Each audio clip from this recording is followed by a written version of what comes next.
సమాజం పట్ల అత్యంత బాధ్యత గల వ్యక్తులు ఆర్యవైశ్యులు నీతి నిజాయితీతో కష్టపడి పనిచేస్తారు. సంపాదించిన దాంట్లో ప్రజాసేవకు కొంత ఖర్చు చేస్తారు. కార్పొరేషన్ ద్వారా ఆర్యవైశ్యుల అభివృద్ధికి మరింత కృషి చేస్తామన్నారు నారా చంద్రబాబు నాయుడు.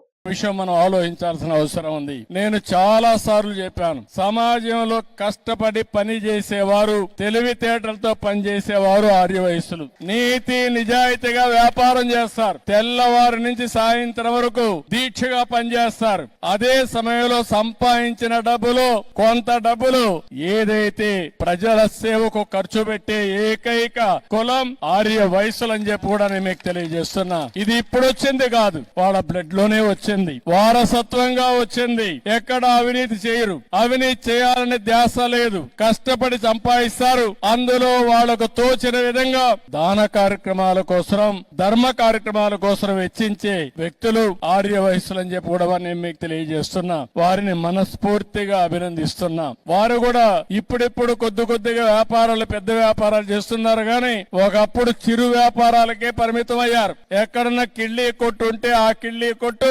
ఆర్యవైశ్యులు తప్ప వేరే వాళ్ళది కాదు. అన్ని కొట్టులు వేరే ఉండేటివి. ఇప్పుడిప్పుడు కొద్దిగా ఆ కిరాణా కొట్లు కూడా వేరే వాళ్ళు పెట్టేసే పరిస్థితికి వచ్చారు. కాబట్టి ఇవన్నీ కూడా మల్టీ ఛానల్స్ వస్తున్నాయి, మార్ట్లు చేస్తున్నాయి, షాపింగ్ మాల్స్ వస్తున్నాయి, అనేక ఇది వచ్చాయి. కానీ ఎన్నో సార్లు చెప్పాను, అందుకే ఆర్యవైశ్యుల కోసం ఒక కార్పొరేషన్ పెట్టి మీ తెలివితేటలు ఉపయోగించి మిమ్మల్ని కూడా వ్యాపారస్తులుగా తయారు చేయాలని తెలుగుదేశం పార్టీ ముందుకు వచ్చామని చెప్పి కూడా నేను మీకు తెలియజేస్తున్నా. భవిష్యత్తులో ఇంకా ఎక్కువ చేస్తాం. కన్యకా పరమేశ్వరి తల్లి మనకు అండగా ఉంటుంది. ఆ ఆశీస్సులు ఉంటాయి తప్పకుండా.